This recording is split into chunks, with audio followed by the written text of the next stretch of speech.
स्वरूप आप श्री प्राणनाथ जी मोमिन दुनी का बेवरा, मोमिन और दुनी के बीच का बेवरा बता रहे हैं कि मोमिन कौन है और दुनिया कौन, दोनों के बीच में क्या अंतर है। मूलभूत रूप से दोनों के बीच का अंतर जो है वो धनी जी बता रहे हैं।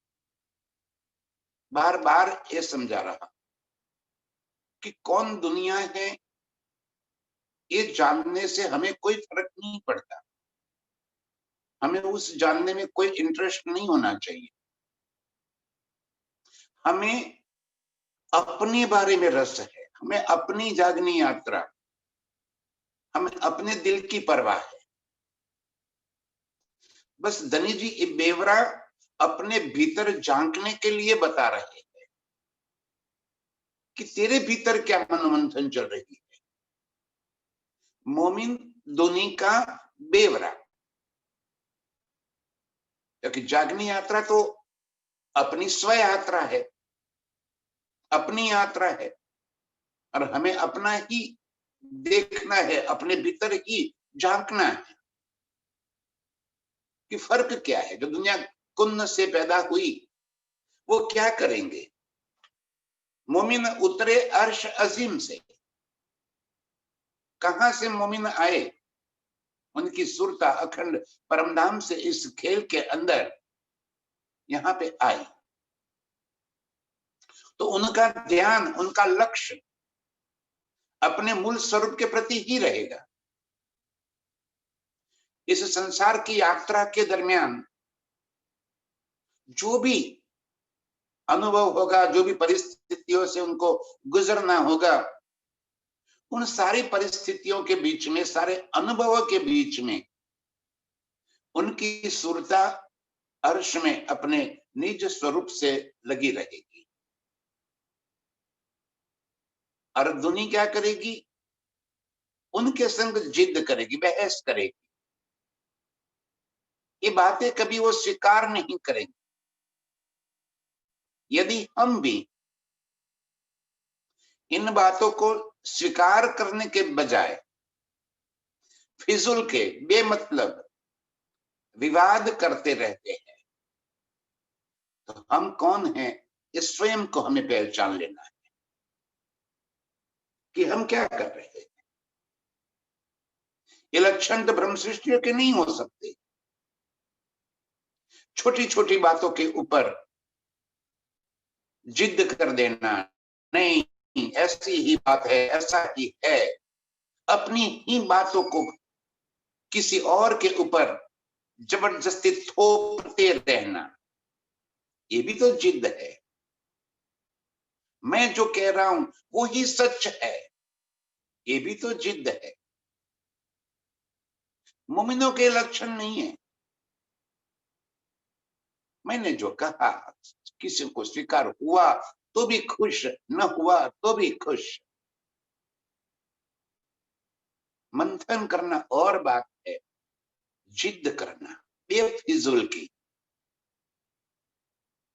कोई मतलब ही न हो जिस बातों का, ऐसी बातों में मोमिन से करे जिद। हमने दावा तो ले लिया कि हम मोमिन हैं, हम ब्रह्म सृष्टि है, हम परमधाम से आए हैं।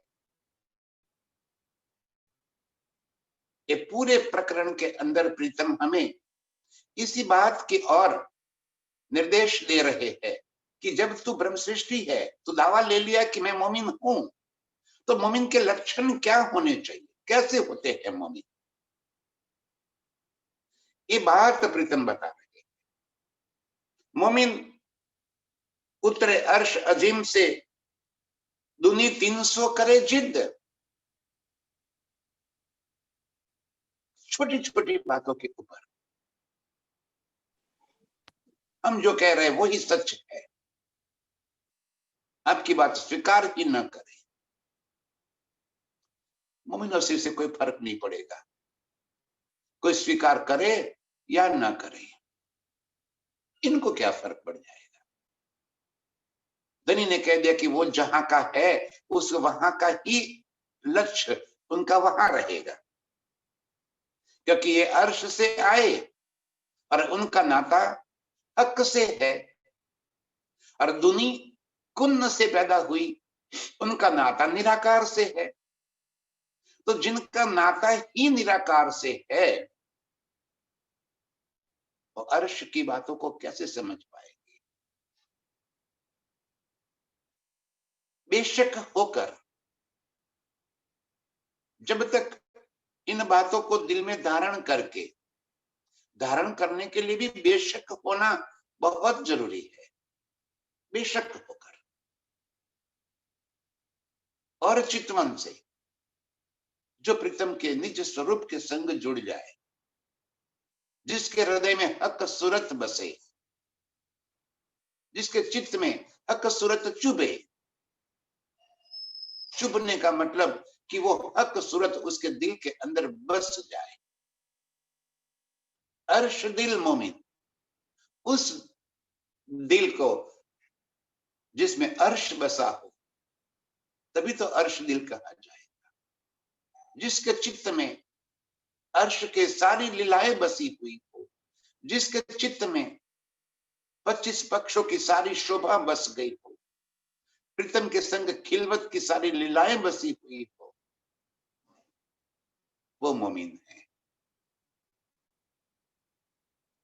वो दिल अर्श है।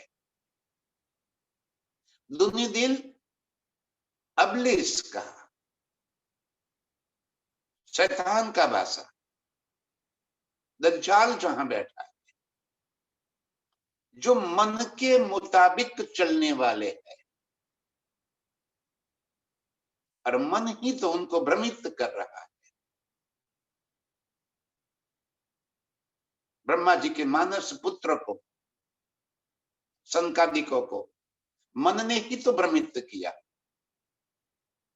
हंस रूप धारण करके जब सामने विष्णु आए, जब विष्णु को देखा तब उनको प्रणाम किया, और फिर मन ने कहा कर ये तो हंस है, और आपने पंछियों को प्रणाम किया, तो अपने आप को ग्लानि होने लगी, अरे हमने क्या गलती कर। ये मन के मुताबिक जो चलने वाले, वो कभी भी प्रीतम की बातों को स्वीकार नहीं करे, क्योंकि मन उनको विपरीत दिशा में ले जा रहा है। मन कभी भी सही दिशा की ओर नहीं लेके जाएगा, क्योंकि उसको श्राप है। धनी ने उसको लानत भेजी है कि तूने आदम के ऊपर सिजदा नहीं किया, तू कभी भी अक्षरातीत की पहचान नहीं कर पाएगा। सबसे आखिरत में तुझे अक्षरातीत की पहचान होगी। ये सारे किस्से कुरान के अंदर पहले से लिखे हुए हैं, लेकिन कोई इस बात को जानने वाला नहीं था। धनी जी ये सारी बातों का प्रकाश करके यहां पे कह रहे कि दुनिया दिल अबलिस कहा।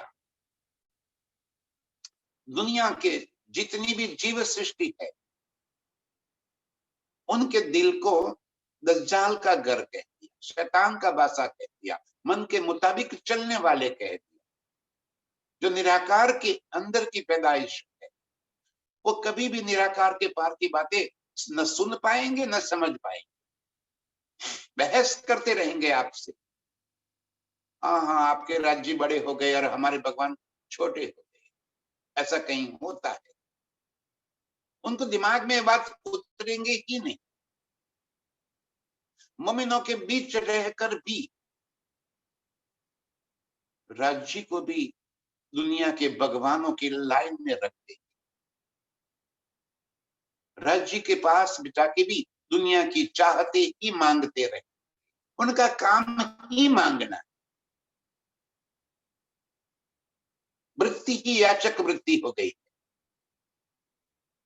मंदिरों का उपयोग ही इस वास्ते हो रहा है, मत्था टेकना और मांगे रख देना।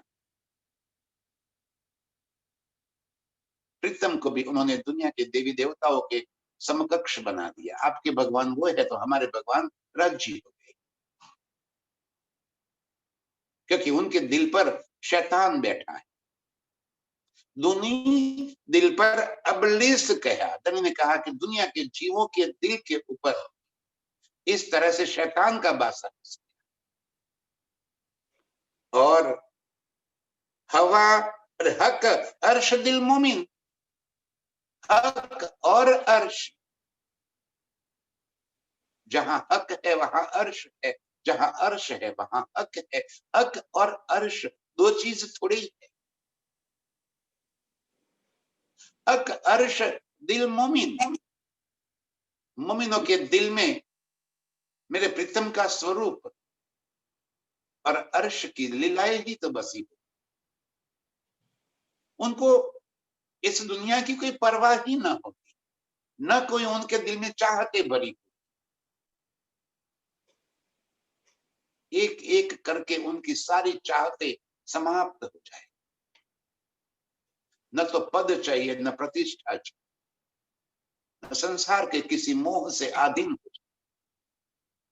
जिसके दिल में हक सूरत बस गई, प्रीतम का वो स्वरूप बस गया, तो वो पल पल उसी स्वरूप के संग अपने आप को जोड़े रखेंगे। हक सूरत उनकी नजरों से कभी ओझल ही नहीं, खुले आंखों से भी उनकी नजरों में प्रीतम ही बसे रहे। जहां भी नजर पड़ेगी उसमें उनको अर्श की ही सारी न्यामतें नजर आए। अरे इस दुनिया के प्रकृति के अंदर भी उनको अर्श की झांकी मिले। कहीं भी उनको संसार की चाहनाएं नजर ही नहीं आए। हक अर्श दिल मोमिन, मोमिनों के दिल में इस तरह अर्श और हक बस जाए। ये दोनों के बीच का मूलभूत फर्क प्रीतम बता रहे। दुनिया के दिल को अबलीस दज्जाल कह दिया और मोमिनों के दिल के अंदर हक और अर्श बस गया। तो रात दिन उनकी सुरता अर्श में लगी रहेगी। ये जाहिर किया बेवरा कुरान में रोशन। धनी जी कह रहे कि कुरान में ये बातें लिखी है और उसी बातों को मैं यहाँ पे जाहिर कर रहा। दज्जाल कौन है, शैतान कौन है, किसके दिल को शैतान कहा गया। कुरान में ये किस्से लिखे हुए हैं, लेकिन कुरान पढ़ने वाले कभी ये बात जानते ही नहीं। जैसे हम सुंदर साथ ये मानने लगे कि जिसे तारतम मिल गया, सुंदर साथ के घर पे पैदा हो गए, सुंदर साथ के साथ शादी ब्याह हो गई, तो वो परमधाम के हो गए, मोमिन हो गए। ये मोमिनों के लक्षण थोड़ी है। मोमिन उनकी रहनी से, उनकी कहनी से, उनकी करनी से, कौल फैल हाल जिनके अर्श के प्रतीक होगा, वो मोमिन है। धनी ने यही बात कह दी, 7 माहे सैया धाम की, ईमान वाली सिरदार, 100 धन धाम को तोलसी करसी दृढ़ निर्धार। 7 माहे सैया मतलब 7 और सैया दोनों अलग है। 7 किसे कहा, सुंदर साथ सारे के सारे साथ हो गए, और उनके अंदर सैया, साथ में सैया अलग है, साथ अलग है, सैया अलग है। साथ के लक्षण मैंने बता दिए कि सुंदर साथ के घर पे पैदा हो गए तो भी सुंदर साथ के बेटे हो गए। जाहिरी रूप से तो वो सुंदर साध हो गए, लेकिन न हक का न अर्श का, जिसे कोई समझ ही नहीं, जिसे परवाह भी नहीं, वो सारे सुंदर साथ हो गए। सुंदर साथ के घर पे शादी ब्याह करके बस गए तो सुंदर साथ हो गए। तारतम से कान फूंका लिया, कंठी बंधवा ली तो सुंदर साथ कहलाने लगे।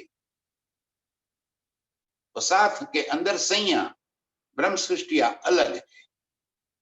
ईमान वाली सिरदार, जिनका दृढ़ ईमान प्रीतम के प्रति दृढ़ विश्वास है, वो सैया है। सो धन धाम को तुलसी, वो रूहें इस धाम के धन को, अर्श के इन खजाने को वो समझेंगे, वो कीमत करेंगे, वो दिल में बसाएंगे। कर से दृढ़ निर्धार, दृढ़ता से उसको लगे जाएंगे। इसी तरह कुरान के अंदर कुरान पढ़ने वाले मुसलमान के घर पैदा हो गए तो वो सब अपने आप को मोमिन समझने लगे और बाकी दुनिया काफिर हो गई। बाकी सारी दुनिया को काफिर कह दिया, जैसे हम सारी दुनिया को प्रवाही कह देते हैं। हम धाम के और दुनिया प्रवाही। शाबाश, चाहे हमारे अंदर धाम के एक भी लक्षण क्यों ना हो, लेकिन हम धाम के और दुनिया को प्रवाही कह दिया। कुरान पढ़ने वाले भी यही कह दिया, अपने आप को मोमिन कह दिया।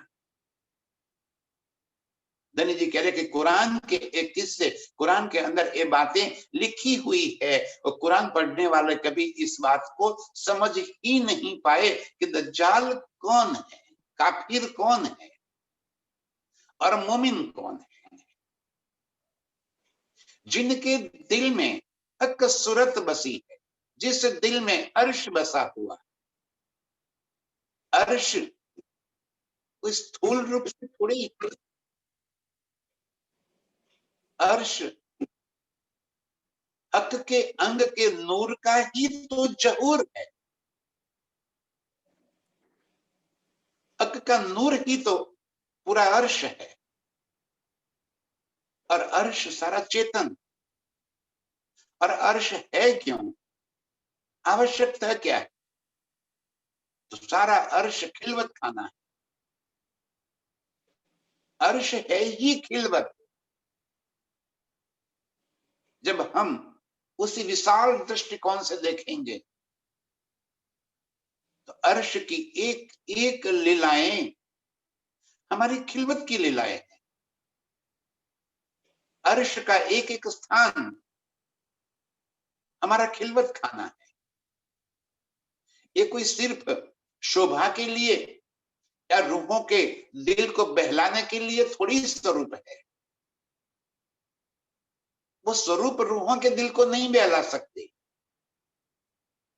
जहां प्रीतम रूहों के संग है और उसी स्थान के ऊपर प्रीतम के संग हमारी लीलाएं जब है, तब वो लीलाएं रूहों को बहलाती है, खिलवत रूहों को प्रिय है।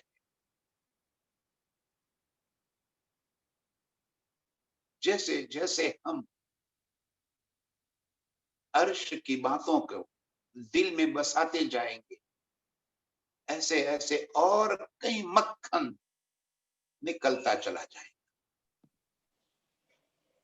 लेकिन अपने आप को अर्श के अंदर पूरी तरह से जोड़ दो, शब्द से परे होकर उस शब्दातीत को पकड़। बाकी शब्द में उलझ गए कि नहीं, वाणी में इतना ही लिखा है, उससे परे तो कुछ हो ही नहीं सकता, तो शब्द में ही रह जाओगे, शब्दातीत को नहीं समझ पाओगे। शब्द से परे निकल जाना है। जब स्वयं अर्श में अपने आप को महसूस करोगे, तब आप जो देखोगे वो वाणी हो जाएगी। आप स्वयं बुद्ध हो जाओगे। जागृत बुद्ध आपके अंदर बस जाए। तब अर्श की बारीकियां समझ में आएगी। ये मोमिन के लक्षण। कुरान के अंदर लिखी हुई बातों को सुनने वाले कभी उसका अर्थ नहीं जान पाए और स्वयं को मोमिन और दुनिया को काफिर समझने। धनी जी कह रहे हैं कि हम रूहों को इस बात को दिल में बसाकर प्रीतम के संग जुड़ जाना है। अबलिस सोई बतावसी जिन सो होसी दो जक। अबलिस का काम क्या है? आपकी चित्त वृत्ति को प्रीतम की ओर से हटाकर दुनिया की ओर मोड़ देना। अबलिस का काम एक, आपके दिल के ऊपर वो इस कदर हावी हो जाएगा, इस कदर आपके दिल के ऊपर बैठ जाएगा कि हमारी चित्त वृत्ति को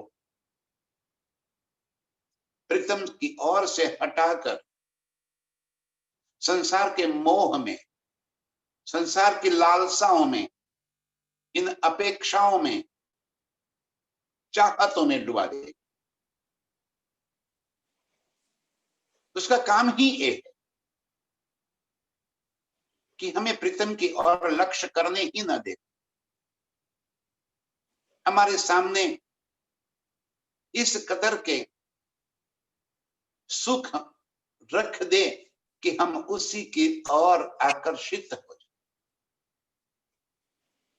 जैसे पहले के जमाने में हम किस्से कहानियां पढ़ते थे ना, कि कोई ऋषि, कोई तपस्वी बहुत तप करता था, तो जैसे उसके तप से इंद्र का इंद्रासन डोलने लगता था और इंद्र अपनी अप्सराओं को उसके तपोभंग करने के लिए भेज देता था।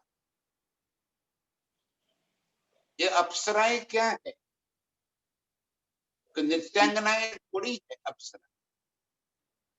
ये अप्सराएं हमारे मन की लालसाएं है, हमारी मनोवृत्तियां है। और अबलिस का काम यही, दज्जाल का काम यही है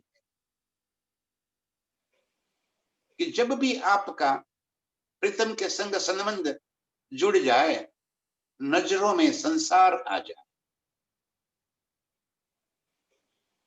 ये आकर्षण, इस तरह की परिस्थितियां आपके सामने खड़ी हो जाए कि आप अपने आप को रोक ही ना पाए।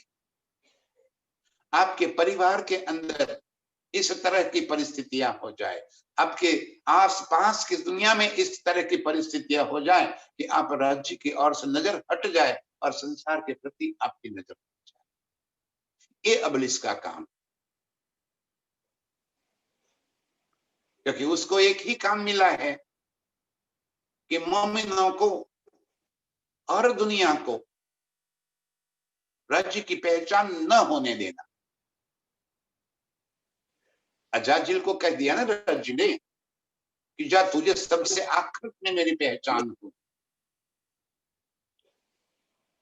जागृत बुद्ध तुझे सबसे आखिरत में मिले। और हम एक समाप्ति भोजन के जब में यही पढ़ते हैं ना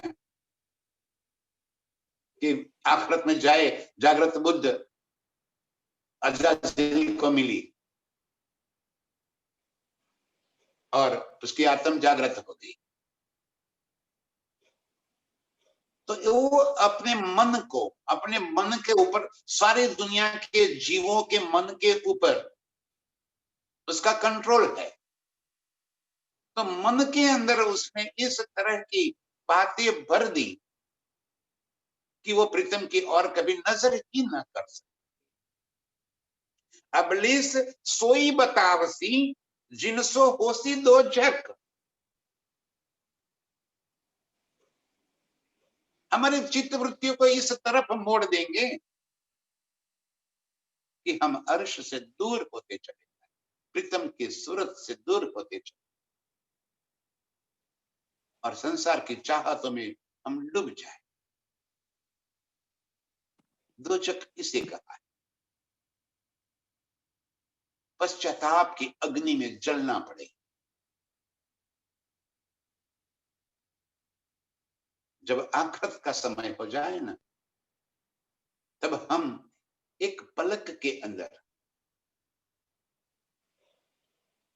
हमारे नजरों के सामने से अपने जीवन की सारी घटनाएं पास हो जाती है, निकल जाती है, और तब हमें इतना पश्चाताप होता है कि मैंने पूरा जीवन क्या किया,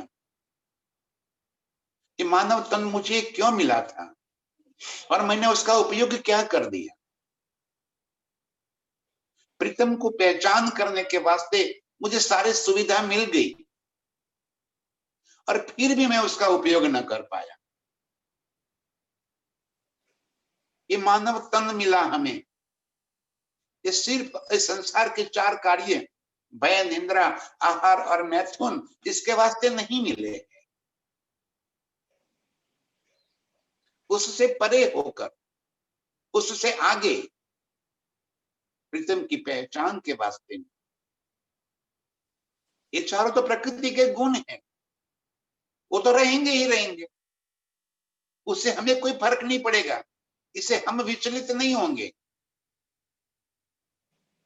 भय, निंद्रा, आहार, मैथुन है तो प्राकृतिक गुण है, सभी के अंदर रहेंगे, उससे दूर नहीं भागना है।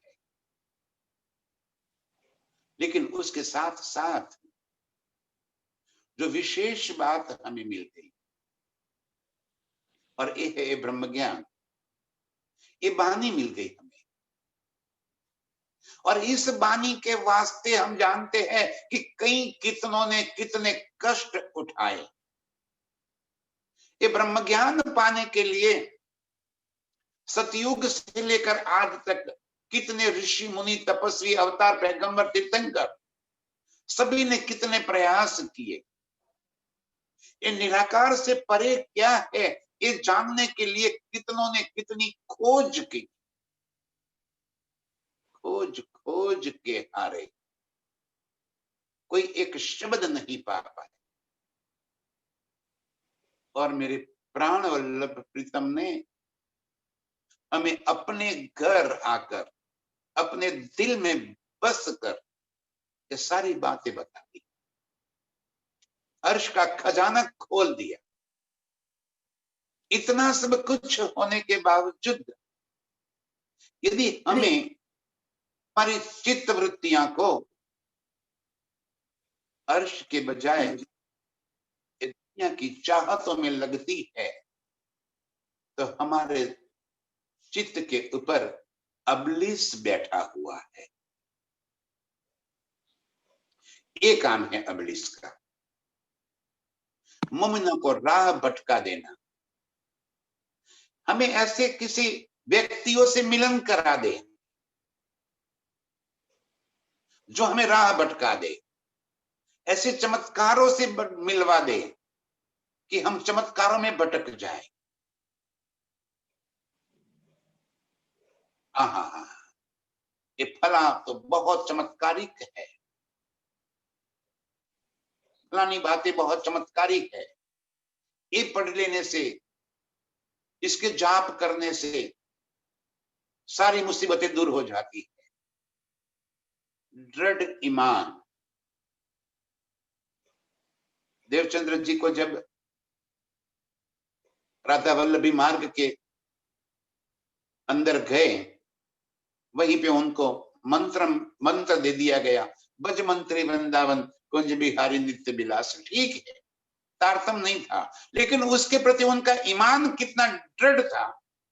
जब हरदास जी ने कहा कि बिच्छू उतारने का मंत्र भी तू पढ़ ले, तो उनका जवाब ये था कि यदि ये बिच्छू उतारने का मंत्र पढ़ने से एक बिच्छू का जहर उतर सकता है, और आपने जो मंत्र दिया है उससे जन्म मरण के वक्त के हजारों लाखों बिच्छू एक साथ काटे और जितना दर्द हो उस दर्द से मुक्त होने का मंत्र मिला है, तो मैं एक बिच्छू के मंत्र को क्या करूं? मुझे नहीं चाहिए। कोई लालच उनको आकर्षित नहीं कर पाए, इतना दृढ़ ईमान। कोई चमत्कार उनको आकर्षित न करना, कोई व्यक्ति हमें आकर्षित न करना। एक मेरे प्रीतम और अर्श, मेरे प्रीतम की ये वाणी,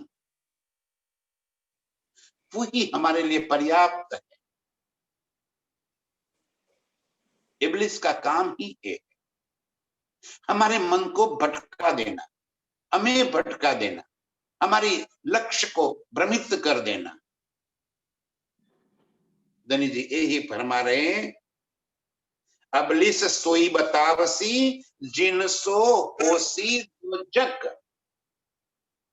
इस तरह अबलिस अनंत स्वरूपों मिलकर ये दज्जाल कई स्वरूपों में आकर हमारे लक्ष्य को भ्रमित कर देगा, और जिसे हम ये जो मौका मिला है अक्ष को पाने का, प्रीतम को पा लेने का, वो मौका हमारे हाथ से छूट जाए। तब हमारे लिए दोजख पश्चाताप के सिवा और कुछ नहीं बचेगा। बोली चाली मोमिना अर्श की, जासो पाइये बका हक। मोमिनों की बोली चाली मतलब कि कॉल फैल हाल,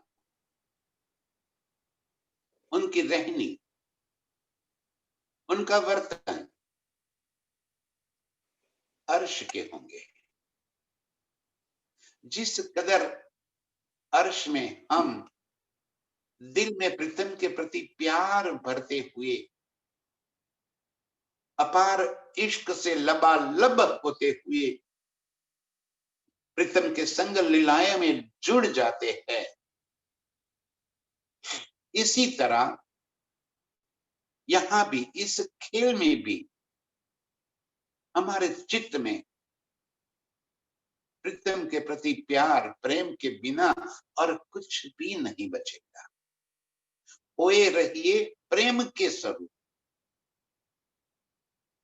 प्रेम के स्वरूप किसे कहते हैं?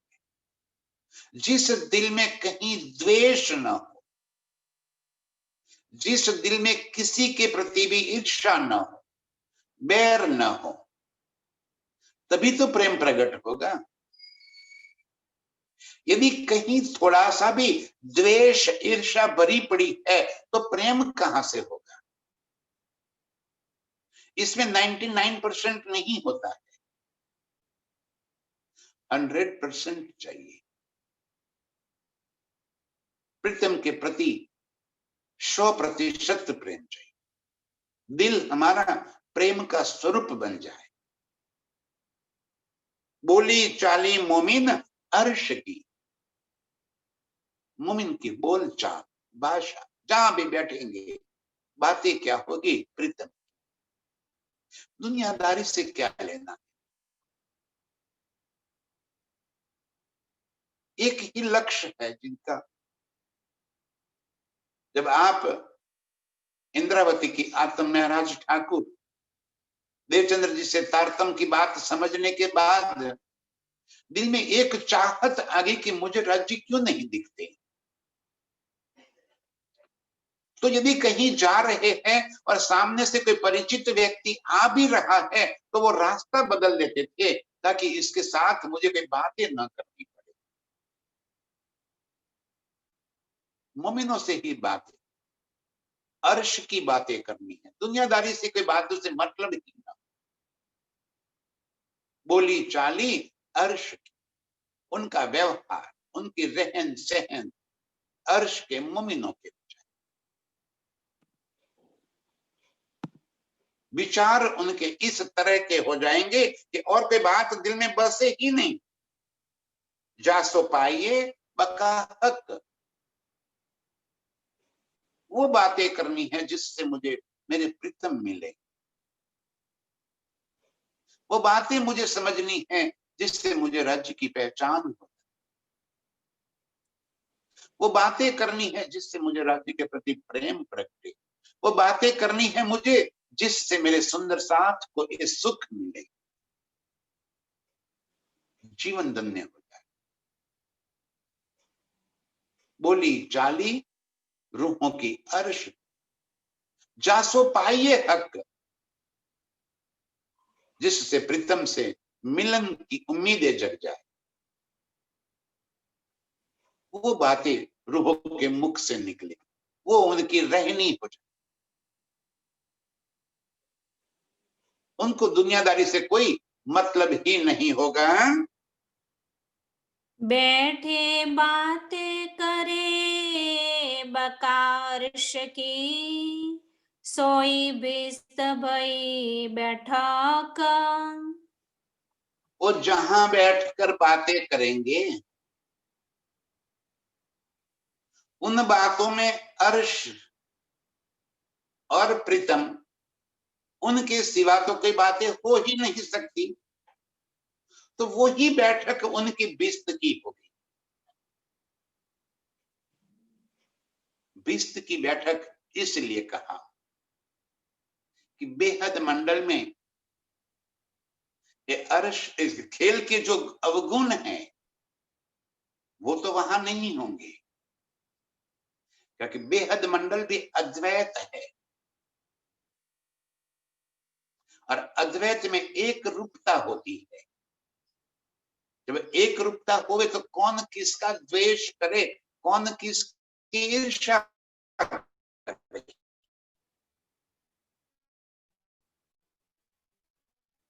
रूहें जहां बैठकर हक की बातें करेंगी तो उसी के अंदर, जैसे कि बीस्तों में एक हक के सिवा और कोई बातें नहीं होगी, तो वो बीस्त ही हो जाएगी। जिस जगह पर बैठ के अर्श की बातें होती है, खुदा की राज्य की बातें होती है, उनके प्रेम प्यार, उनकी लीलाओं की बातें होती है, अखंड में वही तो बातें होती, वही बातें बीस्त में होती, वहां प्रीतम के सिवा और कोई बात ही ना हो। आज ये जहां ये बातें हो रही है प्रीतम की, तो ये बीस्त हो गई, यही तो अखंड हो जाना है, यही बातें तो करनी है, यहाँ पे वही तो रस मिल रहा है। जैसे आज हम ये बातें सुन रहे हैं, ये बातें कर रहे हैं, जितने भी इसमें जुड़े हुए हैं, तो ये बातें जब तक हमारे कानों के अंदर गूंजती रहती है तब तक हमारा लक्ष्य प्रीतम के प्रति होता है।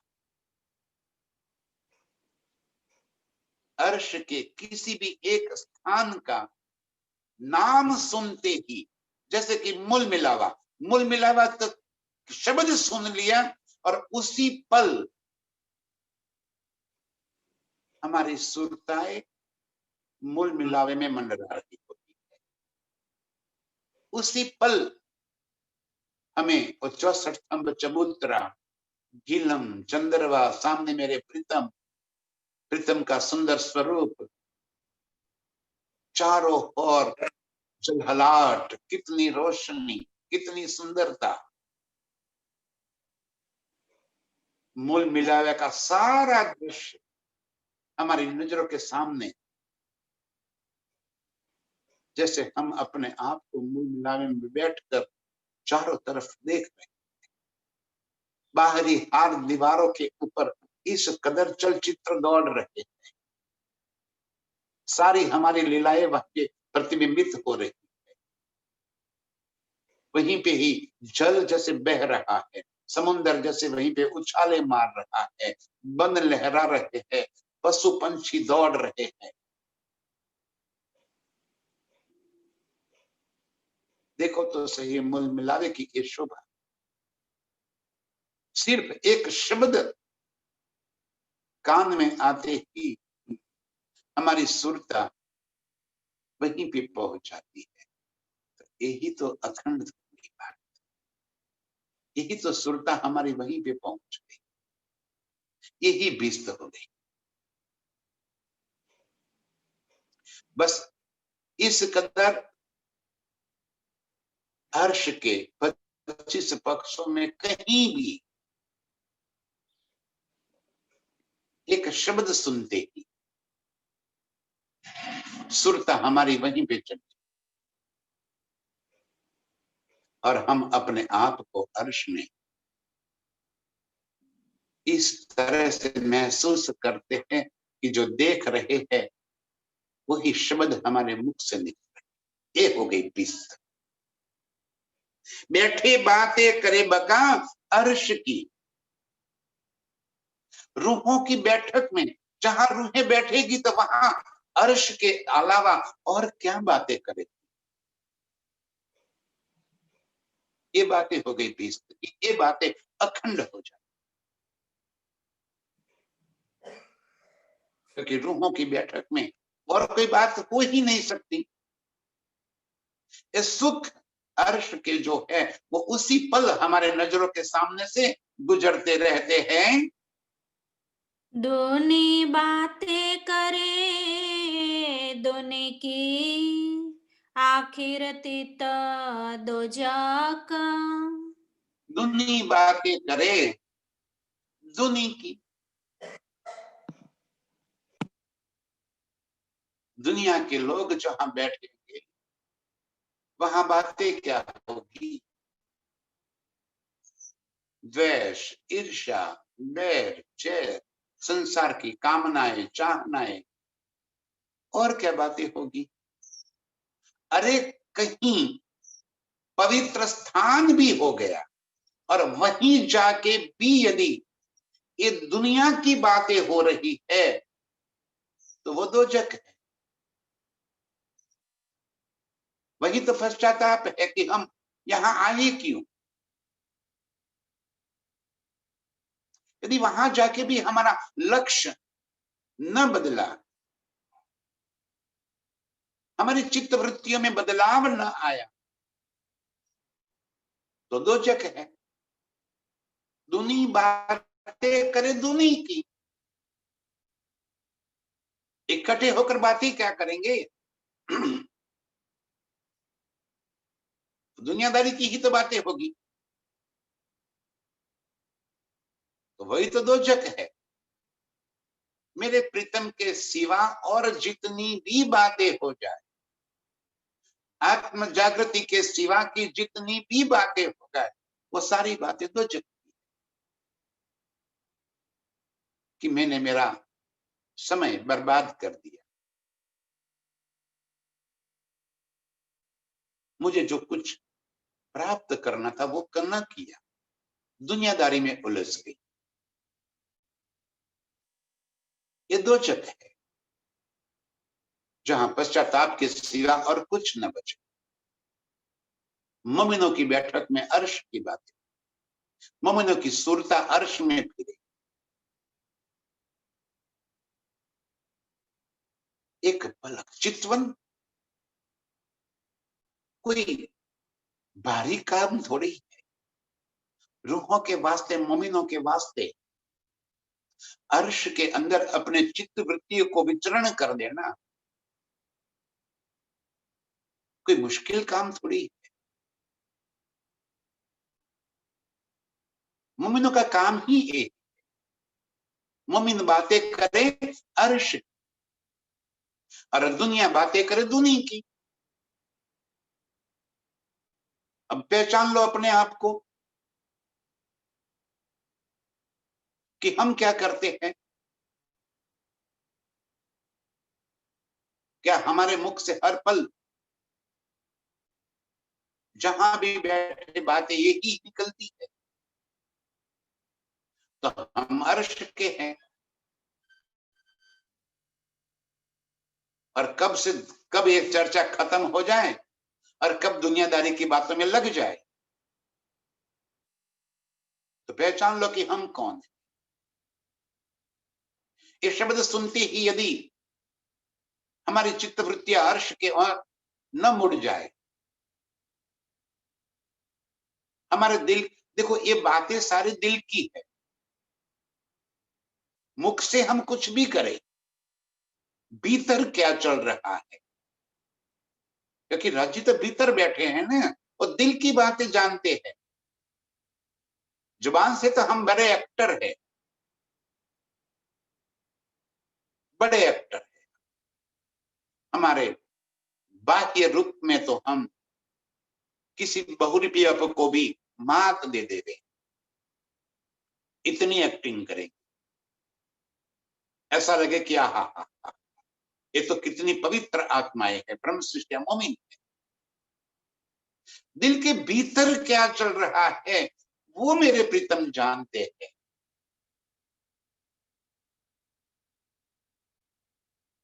कि भीतर अर्श की और अर्श की बातें बस रही हैं, कि भीतर दुनिया की बातें घूम रही। दिल को ही तो साफ कर, अपने आप को जांको और उसमें परिवर्तन करो। ये बातें प्रीतम के, दुनिया की पहचान हमें नहीं करनी है। हमें दुनिया के लिए हमें जज नहीं बनना है कि देखो फला ये कर रहा है, ढिंकना ये कर रहा है, वो ये कर रहा है। अरे हमें क्या मतलब उससे कि और लोग क्या कर रहे हैं, हमें इतना ही मतलब है कि मैं क्या कर रही हूं। मोमिन बातें करे अर्श की, जो बातें उनके दिल के अंदर होगी वही बातें उनकी जुबान पे आएगी, और दुनी बातें करे दुनी की, जो उनके दिल में होगा वो उनके जुबान पे आ जाएगा। जो मोमिन अर्श में बसते हैं उनकी सुर का अर्श में ईव रही, और दुनिया की बातें दुनिया में उनके लिए एक ही सारा दोजक है। यही पश्चाताप का अग्नि जलाएगा। आखरत वक्त आखरत में ये बातें दिल को इतनी कचोटेगी कि मेरे सामने ब्रह्म ज्ञान की चर्चा हो रही थी, मेरे सामने अर्श की बारीक बातें बताई जा रही, मैंने एक शब्द न सुना, सुनकर भी अनसुना कर दिया, सुनने के बाद भी उसको चित्त में धारण न कर दिया, और मैं संसार की चाहनाओं के पीछे भागती रही। ये दोजक है, ये पश्चाताप है। हमें उससे बाहर निकलना है। ये बहुत बात है बेवरा, मोमिन और दुनिया। धनी जी कह रहे कि इस तरह से बहुत बात, बहुत प्रकार के ये फर्क नजर आएंगे, मोमिन के और दुनिया, एक नहीं अनंत प्रकार के। अब हमें अपने आप को अपने भीतर झांक कर ये तय करना है कि मेरे अंदर जो लक्षण है वो कौन से है। यदि अवगुण है तो वो काटने हैं, और गुण ग्रहण करने हैं। अवगुण काटे गुण ग्रहे, हारे से हुए जीत, अभी भी हमारे पास समय है। ये जब तक सांस चल रही है, जो कुछ भी पल हमारे पास बचे हैं, आज ही अपने आप को हम परिवर्तित कर देंगे। धनी जी कह रहे इस तरह से बहुत बात है बेवरा, बहुत प्रकार की एक भिन्नता मोमिन और रूहों के बीच की है। हमें उस भिन्नता को समझना है और अपने आप को फिर परिवर्तित करना है। मोमिन और दुनिया दोनों के बीच का अंतर जो है वो समझ लेना है, और समझ के यदि मेरी रहनी, मेरी चाल चलगत, मेरी बोल चाल, मेरी उससे पार होकर मुझे मोमिनों की तरह अर्श दिल बनाकर हक सूरत और अर्श को दिल में भर लेना है। मोमिन नजरा बकामिने दुनिया नजर बीच फना। बस ये मेन फर्क आ गया। मोमिन नजर बकामिने दुनिया नजर बिच फना। मोमिनों की नजर अर्श में होगी। एक एक बात उनके लिए अर्श की दिल में सदा सदा चुभती ही रहे। मोमिन नजर बकामिने दुनिया नजर बिच फना। दुनिया की चाहते बस वही रहेगी कि मैं किस तरह इस संसार की सर्वोपरिता स्वीकार कर लूं, कैसे मैं सर्वोपरि बन जाऊं। इस संसार की सारी जितनी भी बातें सब मेरे पास आ जाए, मैं ही सबसे सर्वश्रेष्ठ बन जाऊं। मोमिनों की चाहत में अर्श होगा, मोमिनों की वृत्तियों में अर्श होगा। रात दिन उनकी सुरता अर्श में फिरती रहेगी, मोमिनों की दुनिया में रहेगी। फिर चाहे वो सुंदर साथ हो भी गया हो तो वो सुंदर साथ नहीं हो। जब तक उनकी सुरताएं न बदले हम कहने के लिए तो सुंदर साथ कहलाएंगे, वो मोमिन नहीं होंगे। बस ये हमें अपने भीतर स्वयं को बदलना है। कहे श्री महामत अर्श अरवाहे जिन पहले बेवरा फुरमान। धनी जी कह रहे हैं कि मोमिन और दुनी का फर्क कुरान के अंदर पहले से मैंने लिखवा दिया। हे मोमिनो, हे मेरी ब्रह्म सृष्टियां, हे मेरे प्यारे प्यारे मेरी अंगनाएं, मेरी इन बातों को समझ। मैंने इस बातों के पहले से ही कुरान के अंदर मैंने लिखवा दी है कि क्या फर्क है मोमिनों के बीच में और दुनिया के बीच में। अब अपने आप को पहचान, तुम्हारी सिफतें, तुम्हारा मरातबा। धनी जी कह रहे कि मैंने पहले से ही सारे शास्त्रों के अंदर भी लिखवा दिया।